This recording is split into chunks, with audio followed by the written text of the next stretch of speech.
safiirka dawladda Kenya ee Soomaaliya ayaa maanta dib ugu soo laabtay magaalada Muqdisho kadib muddo bilooyin ah oo ay xirneed safaaradda Kenya ee Soomaaliya. Cali Cilmi Salaad safaaradda Kenya ee ku lahayd Soomaaliya ayaa maanta dib loo furay kadib dhowr bil oo aysan shaqeyn sabab la xiriirta xiriirka labada dal oo aad u xumaa. Soomaaliya iyo Kenya ayaa 16kii bishan ku heshiiyay in sida ugu dhaqsiyaha badan loo furo safaaradaha labada dawladood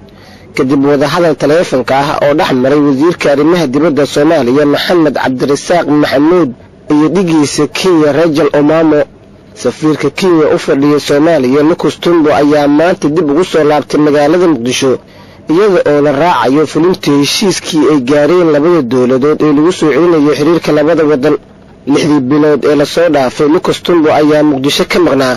kadib markii dawladda Soomaaliya ay ku wargelisay inuu ku laabto dalkiisa iyada oo xilligaasi u yeeratay safiirkeeda u joogay Nairobi Maxamuud Axmed Nuur Tarsan. waxay daba socotaa imaanshaha safiirka Kenya ee Muqdisho markii labada dawladood ay horay isugu afgarteen in dib loo soo celiyo xiriirkii diblomaasiyadeed waxaana lagu wadaa in maalmaha soo socda dib loo howlgeliyo safaaradda Soomaaliya ee Nairobi. si rasmi ah xal loogama gaarin ilaa haatan marxaladaha markii hore sababay inuu xumaado xiriirka labada dal